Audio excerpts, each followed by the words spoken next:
Welcome to the Flymen Fishing Show, where we talk fly fishing, fly tying, and everything in between. I'm your host, Scotty Davis.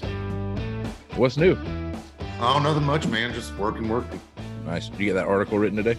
I did. It's done. So it's off to the Fly Fish Journal this afternoon. Nice. That'll come out next month? No, dude. I bet it doesn't come out till fall. Oh, wow. With print, man, they work like 2-3 issues ahead. Oh, yeah, that's true.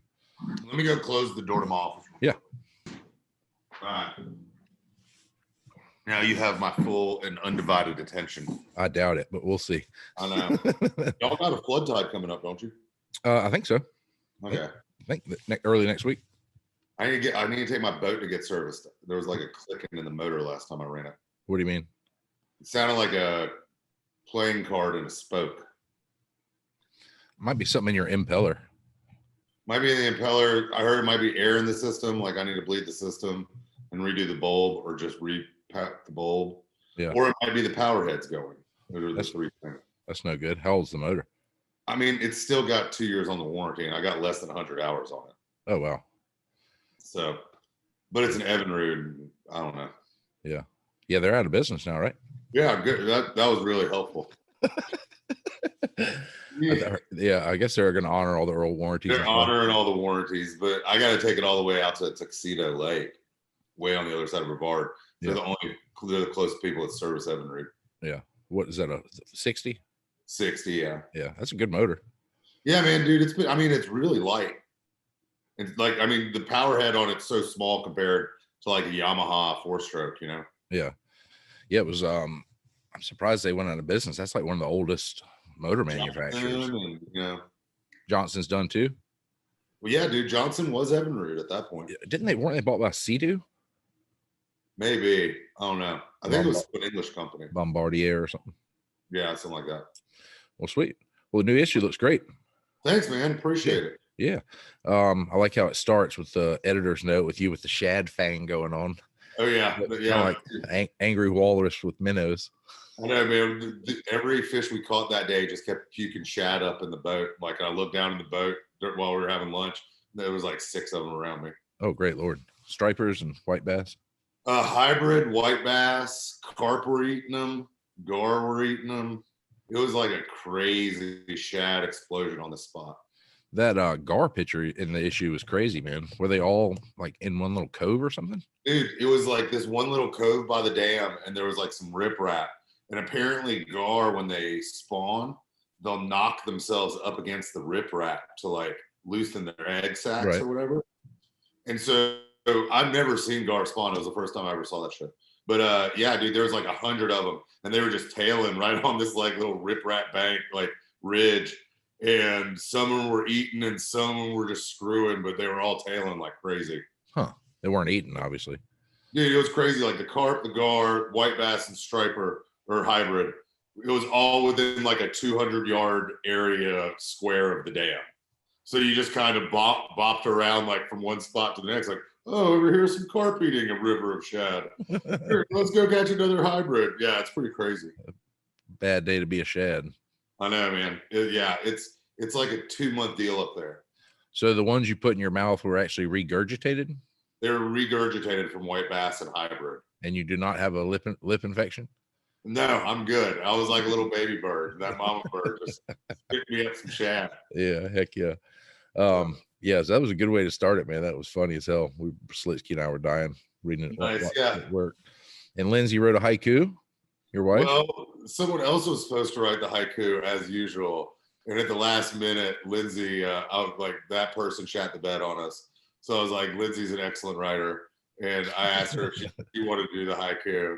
And she was like, yeah, I already got it. And she just sat down and typed it out like in less than 30 seconds. Yeah. How could somebody screw you over on a 3-line essay? I know, man. I know. Well, it was interesting because like one of my buddies and another dude, we went and fished like a really long run up on the tailwaters, and we didn't get home till like 10. And Lindsay was cool with me getting home late because I didn't tell her when I was supposed to be home, so I didn't lie to her. But my buddy said he was going to be home at 5 or 6, and he didn't get home till 10. So his wife was super pissed at him. And then I got yelled at because I was defending my buddy, and Lindsay was defending his wife, saying she should be pissed at him. So I got yelled at. Yeah. So she was ready to write that haiku about me being late as soon as I asked. That would be what I would do. I would tell her I'd be home at 5, knowing I'd be home at 10 just to get the hall pass to go. Dude, I mean, I never get yelled at when I don't tell her when I'm going to be home. But as soon as like I put some, and I shouldn't ever tell anyone when I'm going to be home because you just never know. Right.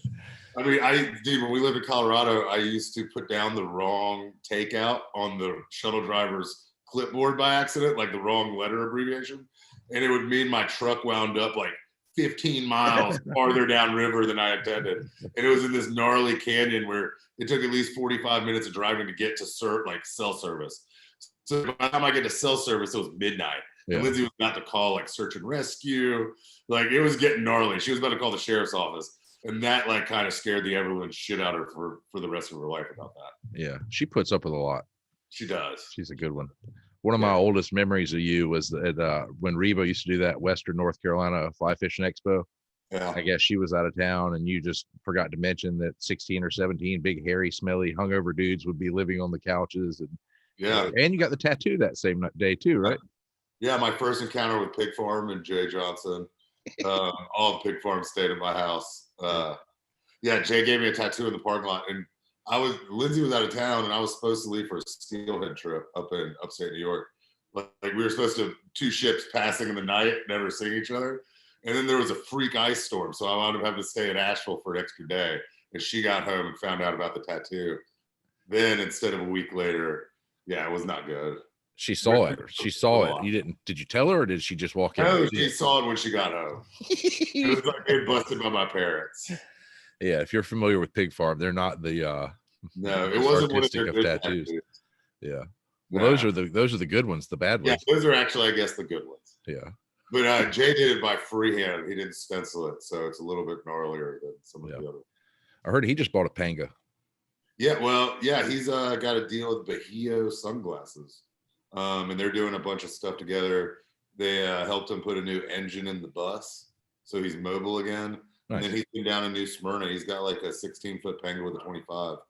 Yeah, Matt was telling me he was going to do something like that show Fishing with John. He was going to do something like that. Kind of. Yeah, he's got a new thing on you. I don't want to like spoil anyone's like parade or anything, but I heard he's got a new thing, Fishing with Jay or something, YouTube channel wise. Yeah, I'd watch that. Yeah, I mean, our buddy Robbie's gonna, I'm sure, be featured on that at some point. Which is Skunk Man. Skunk Man, yeah. He's in my phone as Robbie the Animal Wrangler.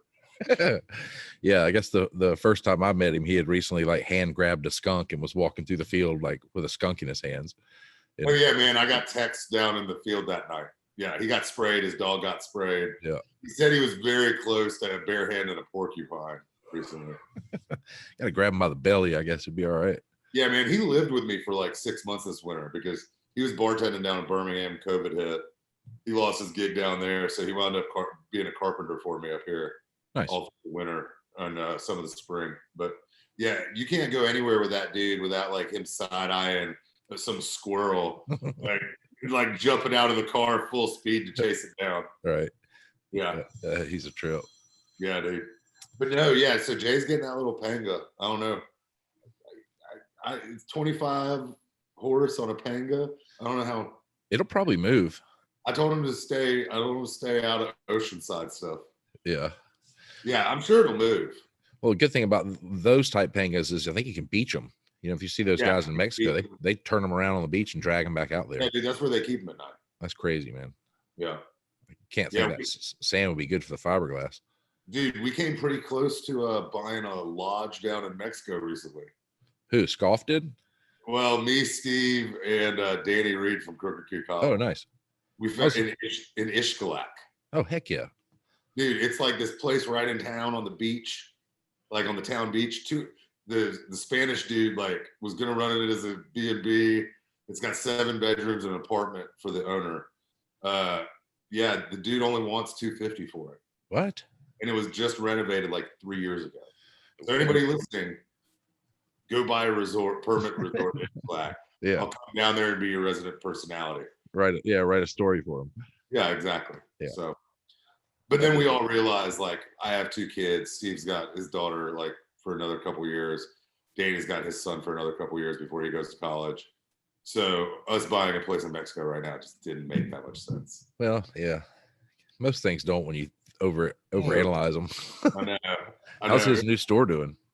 Doing really good, man. Like, I mean, I think it's been hard with COVID, like in-store folks, you know, like North Carolina, especially Asheville, was pretty sentient about all that stuff.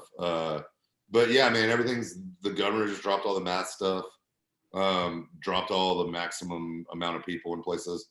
So we're having a party at his spot. We're doing like a summer session series, like once a month. Like SCOF's going to do barbecue. Nice. High Wire Brewing's doing beer, and then I think we're going to bring in different folks to kind of showcase something. This time we're doing one Sunday, June 13th. Cameron Mortensen from Fiberglass Manifesto is going to be there, bringing up a bunch of fiberglass rods. Danny sells custom fiberglass rods at the shop from like Shane Gray Wolf and a few other people.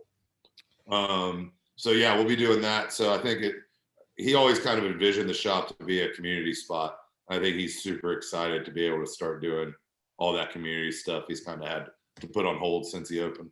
Yeah, it's a great concept, the knives and everything he's doing. He's such a good guy, so hope he does good. Yeah, dude. And I mean, his online business kills it, and like I think the store is going to kill it just as much.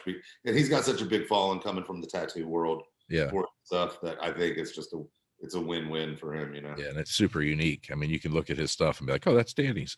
Yeah, absolutely. There's nobody else really doing stuff like that. Yeah.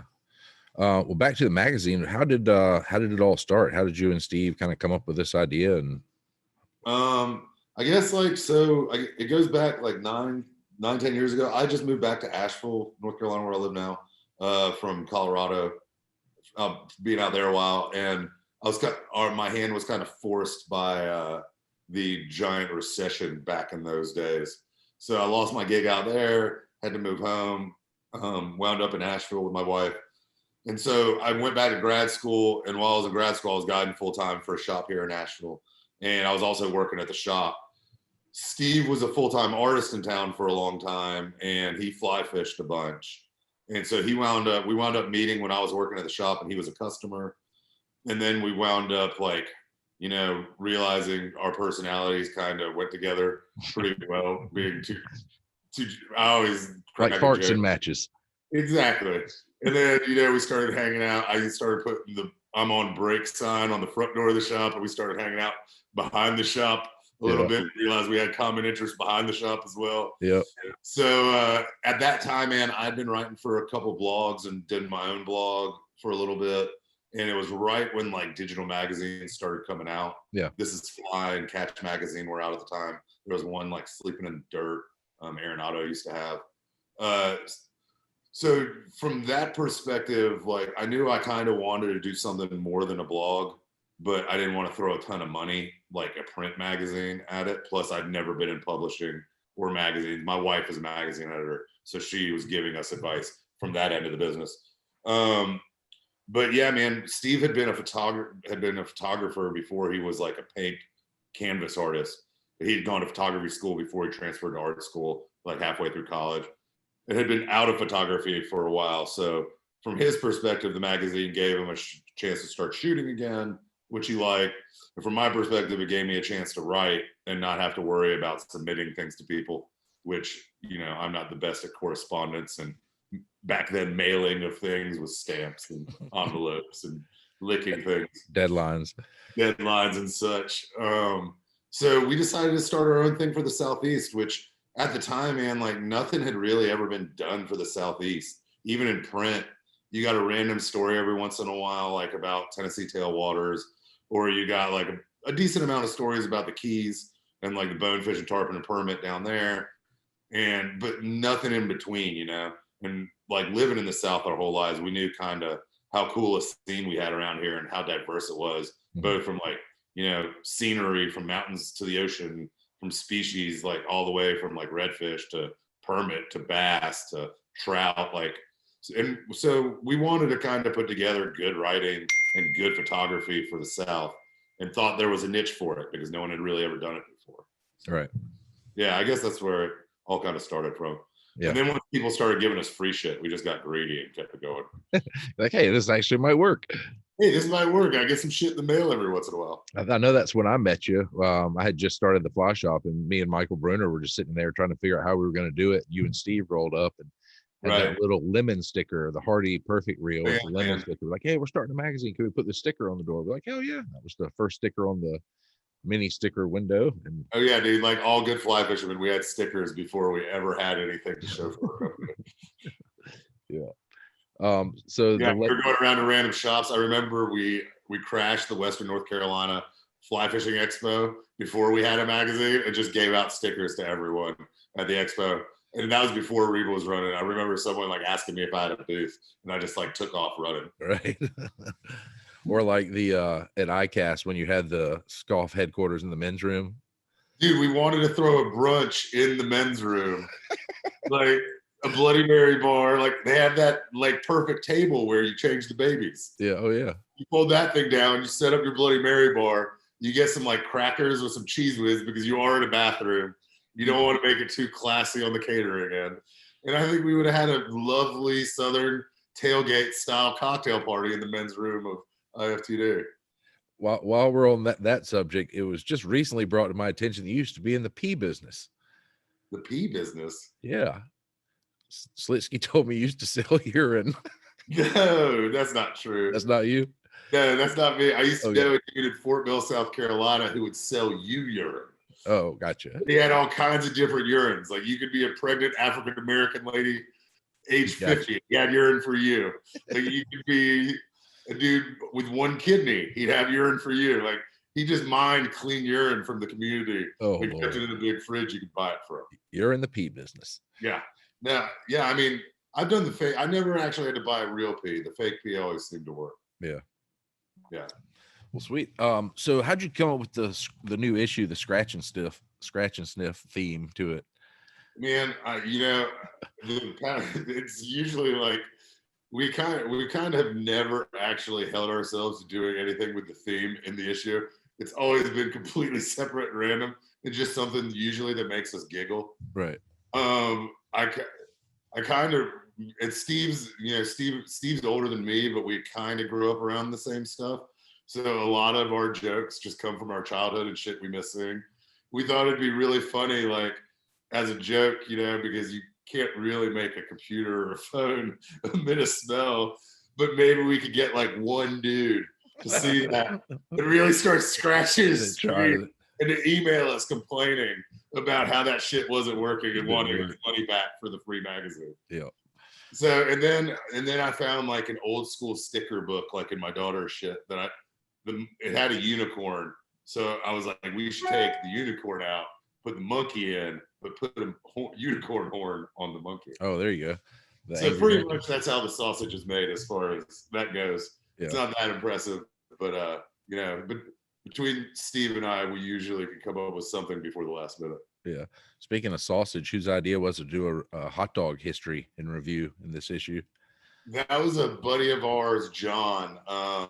He is the Gas Station Gourmet. He is a connoisseur of all things fine and gas station adjacent.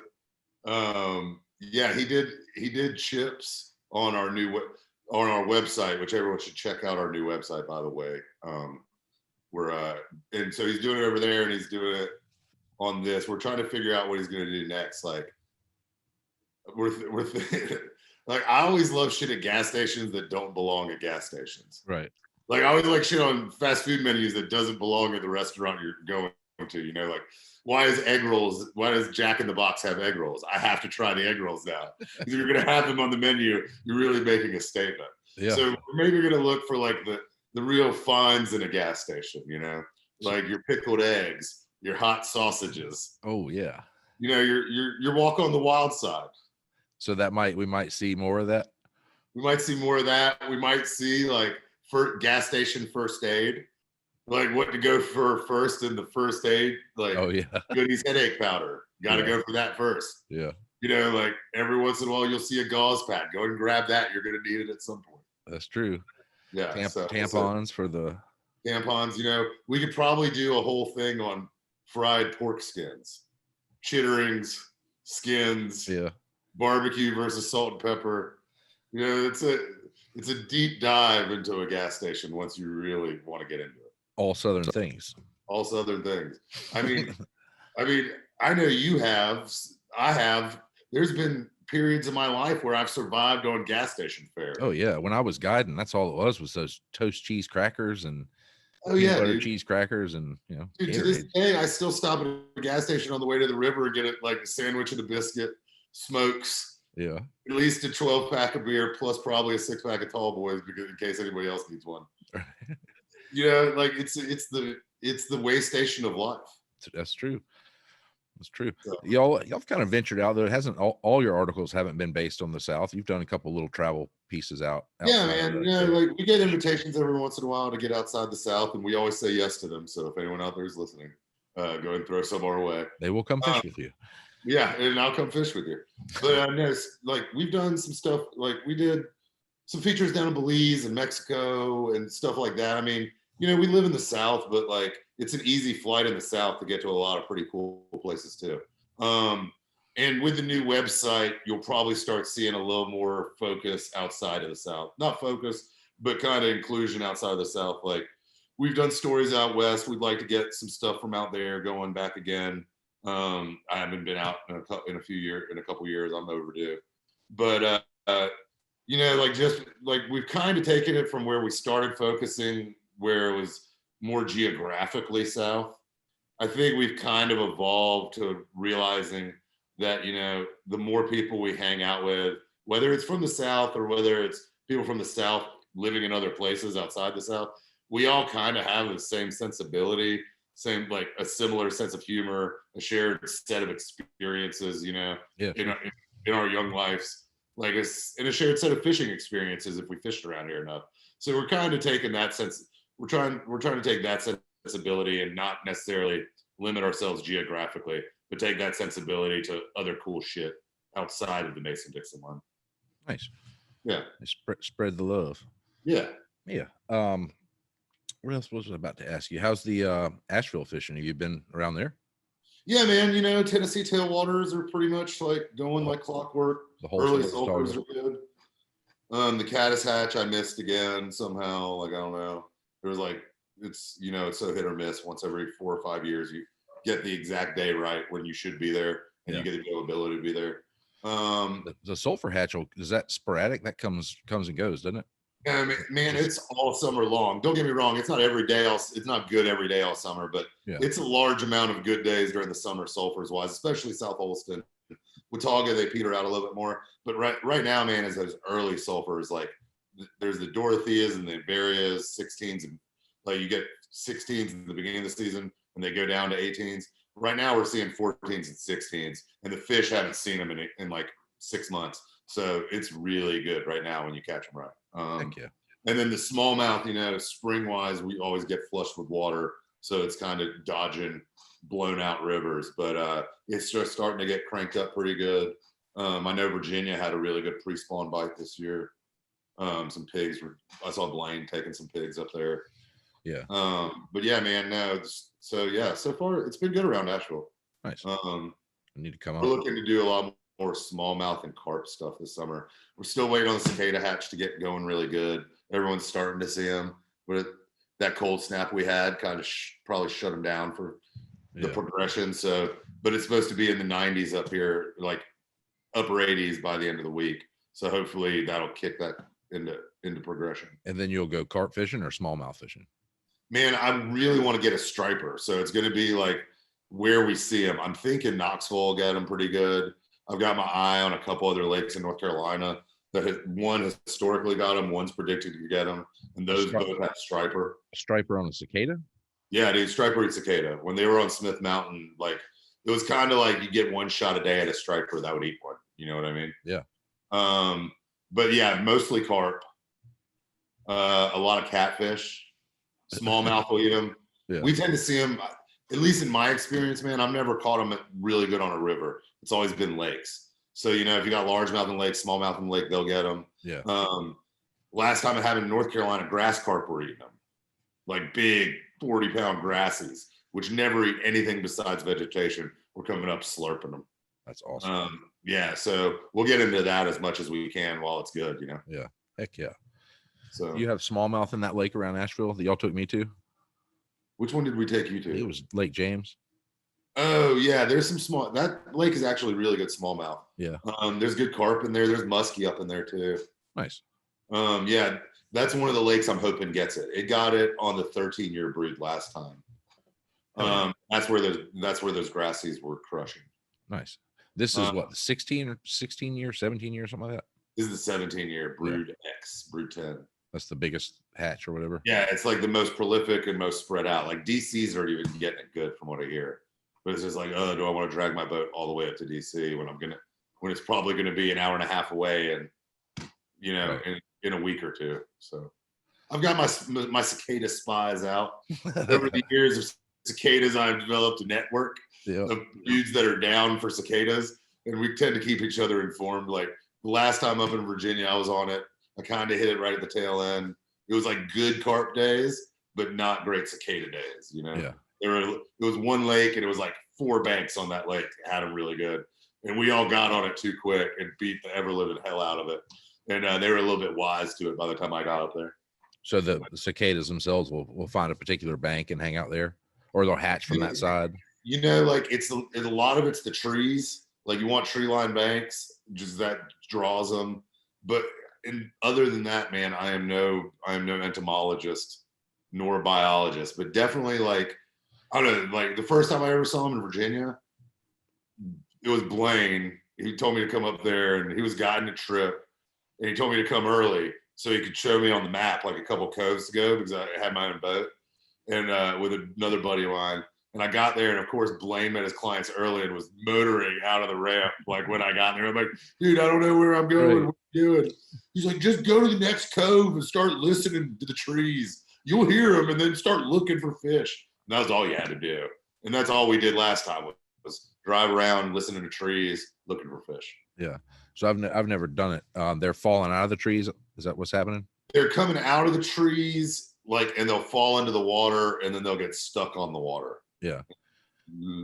Yeah, I was going to ask. They make as much commotion on the water as they do, like in your yard and stuff. The harder you slap it, the farther the fish will come to eat it. As long as the fish haven't gotten beaten on them yet. Yeah. And you just let your fly sit there. Do you try to give it a little movement? And like you want to if you can make it. It depends on your skill level. Is what I tell you. If really what you want to do is you want to spot a fish, put it in his path without spooking him and let it sit. If you're not seeing and sometimes that's enough. If you're good enough and you got enough line control, what you really want to do is if that fish is coming up to inspect it, you want to give it just the tiniest of twitches to make those wings go, to make that body rattle without moving it and causing the fish to see the leader.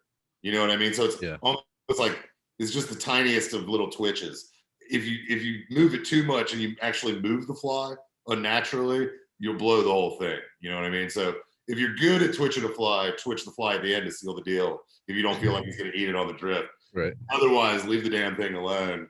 And if he doesn't eat it on that one, put it 10 feet in front of him on the next one. You know what I mean? Yeah, lead them. Yeah. But the smallmouth aren't spooky like that. It's kind of crazy because how often do you get where fish are basically predatory feeding on dry flies? Like they're chasing them down, dry flies down. Yeah. They're coming from 30 feet away to eat it. You know what I mean? So it's kind of a whole new frontier that you only get to see for a couple months every few years, phenomenon wise. Yeah, that's crazy, man. So when do you suspect that's gonna really go off? 2 or 3 weeks? Man, we're hoping any day now, dude. Honestly, everyone's on that Cicada Mania app. I highly suggest everybody, if you're into cicadas, check it out. And tracking them, GPS style on that map. They're definitely around. It's just a matter of them getting up and mated and feeding on the leaves on the trees, and then them getting into the water, and then the fish keying in on them. Usually, from everything I usually hear and what I've seen, from the first time you really start seeing them in numbers, so when the fish really get keyed in on them, is about 10 good warm days. Nice. So it's literally any day now. I'm checking every morning when I wake up the app, and I'm checking it every night, and I'm DMing and texting dudes and in these high target areas, like almost every day. I hadn't heard of that app. That's some nerdy shit.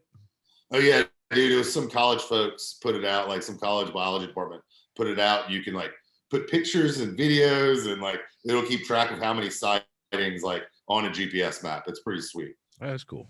Yeah, if you're a sick nerd like I am. Yeah, well, it's nothing better to do. Dude, I will say there's nothing better than cicada fishing. I don't care what, like, it doesn't matter where you are doing it. To see fish eat cicadas is just one of the great joys in life you have to experience as fly fishermen. Yeah, sooner rather than later. And that's such a giant bug too. It's not like you're throwing little atoms. Dude, I'm using size 2 B10S's. Yeah. For my cicadas, yeah. I tied some articulated ones with y'all shanks. Nice. And then I cut off some of the bullet popper heads, right? Or y'all's popper heads, right? Into like a wedge, and I made that the front shank. Nice. And the B10S is a stinger off the back with the body and the wings. What do you use for the wings? I'm hoping you can get it to wiggle a little bit. Yeah. What do you use for the wings? Huh? What are you using for the wings? Just like orange Flashaboo, and then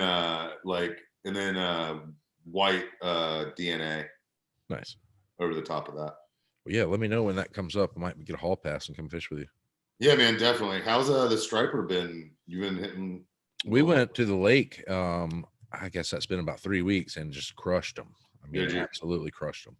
Some really big bass too. I mean, I'll go down and get me an invite. Yeah, shit. I mean, that's our halfway point, really. Yeah, I know. And man, yeah, I definitely want in on cobia when y'all start going out to cans. They're here. That's what I've heard. It's been hot enough down there, hasn't it? Yeah. Oh yeah. It's on. How's the weather been? That's the problem. It's iffy. Yeah. It was 48 degrees here the other day. Yeah. You know, and it's May in Charleston. It should be 90. I know. But the water temp's still there, so yeah. Bring the wife. Yeah, come down. The albies are still out there too. So are they? Yeah. So we can catch one for the freezer and then go out. Yeah, I feel like the wife and I are due a vacation from the children. Yeah. I think I need one too. We just got another puppy. Did you? 2 kids and now 2 little puppies, and it's puppies are almost worse than kids, man. Dude, the whining at night in your room will make you go. And my kid never bit me in the eyelid either in the middle of the night. No, they have sharp little needle teeth. Yeah. Yeah, we got 3 dogs in the house right now, so I feel your pain. Nice. I love it though. I'd have 3 if she let me, I think. It's worth it. One of these going to be a boat dog? They're both boat dogs. Nice. The little one's been out just once. He's just 9 weeks old. But the other rescue, she goes all the time. Nice. She loves it. She runs all over that boat. Yeah, my golden retriever. You know Chad DeBose? You know Chad. Yeah. I got one of his Golden's puppies. Dude, that's your new dog ever. You got another golden? No, that golden. You met that golden. Yeah. Yeah, he came out with us on the boat that day. Yeah, he's awesome. Yeah, dude, he's gotten even better in the boat. Nice. Yeah. Yeah, I think it's a natural thing for dogs. They'll kind of figure out how to act if you just take them, you know. Dude, have you ever been in a boat with a bad boat dog though? Yeah. Good boat dogs are the best. Bad boat dogs are the absolute worst. My old roommate had a Chesapeake Bay Retriever, and any mullet that jumped or any dolphin that jumped, he would leave the boat. You know, we could be going 30, 40 miles an hour, and the dog would jump out of the boat. Oh yeah, dude. So we ended up having to try to leash him, and he jumped out leashed one time and almost hung himself, which was probably Charles Darwin trying to do his work. You know, we should have let the dog go. But we ended up having to cross tether him. So it was an X pattern, and he was clipped into the middle. And is that worth it? No, it was not worth it. It was not my dog or my boat, or it would not happen. Dude, I used to have a buddy who always tried to bring his giant German Shepherd, who was not really all that friendly to people. Yeah. On his drift boat with us. And there'd be 2 of us in the back of the boat. Every time he'd go out and wade, that dog would corner us in the back of the boat, just growling. It was horrible. With you. Yeah. Dude, I swear to God, he was trained by Goebbels. By who? By Goebbels, that Nazi general, mad doctor. Yeah. It was crazy, dude. Yeah, my 1-year-old dog's only 25 pounds, so she's kind of a perfect little size. And I don't think this guy's going to be much bigger. He might be 30, 45, but. Dude, I had a German wire hair that jumped out of the drift boat, like on a busy day on the Watauga. I was with buddies. He was a puppy, jumps out of the boat. swims over to this dude, Patrick Folkrod's boat, who's like a big time guide up there. And Patrick's a great dude. Jumps in his boat, this puppy. And Patrick starts looking upstream at me. Like before he realizes he knows me, he is just about to dog cuss me something horrible for this fucking dog jumping in his boat. Yeah. And then he kind of realizes me and he just shakes his head. He's like, gross, dude. He's like, come get your dog. I'll be down there shortly. I'm like, I'm going to catch this fish first and then I'll be down there with your boat. You still have that dog? No, man, he got eaten by coyote. Oh, shit. Yeah. In Colorado or out here? Oh, behind my house. That's bullshit. Yeah, I know. I'm trying to shoot everyone I see from now. Yeah, I'm not a big fan of coyotes. No, I'm not. I used to not have that attitude because they're similar to dogs, or so I thought, and then saw one kill it. Same thing. I saw one kill a dog one time. I was like, nah, that's. They're more similar to like really vicious rats. Yeah. Like invasive, they breed too much, but they have bigger teeth. Coked up possum. Yeah. No, dude, they're in every county in North Carolina now. Like, yeah, we have them in our neighborhoods in Charleston here too. So. Oh yeah, I hear them every night outside my house still. Like there's a pack that runs this ridge behind my house. Their tails make damn good flies. So. I know. Coyote clousers. I've been trying to harvest. I'm gonna get one of those calls, I think, this winter. That's an eerie call, the rabbit call. Yeah. That shit's scary. Dude, I used to work on this job site way up on the mountain. It was like this log cabin we were all framing out there.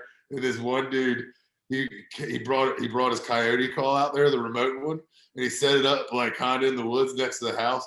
And there was this one dude on the crew who was always like paranoid high. Like second half of the day, lunch he'd smoke, and then all afternoon he'd be paranoid. My buddy would just keep on hitting that remote button, and that rabbit call, like rabbits dying in the woods. Dude's like freaking out. Yeah, well worth it. Yeah. Call. Well deserved. That's with your buddies with, even if you don't have coyote. Oh yeah, you could change those things too. You can have all different kind of calls. Yeah, man. There's all kinds of struggling animals on there. What kind of sick bastard came up with that? You know. What kind of sick bastard records it? Oh yeah, that's true. You mind strangling that wombat? I'm here to make that recording. Got to get a little bit of air through him, not too hard now. Exactly. No, just 2 fingers on his trachea. That's good. Oh man. Well, shit, man. I appreciate you talking to me. Yeah, man. No worries. Come fishing again soon. Yeah, Now that y'all got flood times, I'm down. Yeah, I'll watch the weather too, and if the weather's good, we'll go cobia fishing. If it's kind of shitty, we'll go hit redfish. Yeah, dude. And if it's good weather for cobia fishing, you're going. I don't need much notice. Yeah, I won't give you much. Yeah, I'll leave the house at 1 and I'll meet you first light. Perfect. Yeah, I'll let you know for sure. All right, cool. Yeah, man. We'll talk to you soon. Everybody Flymen high. I'll do it. Thanks, bud. All right, man.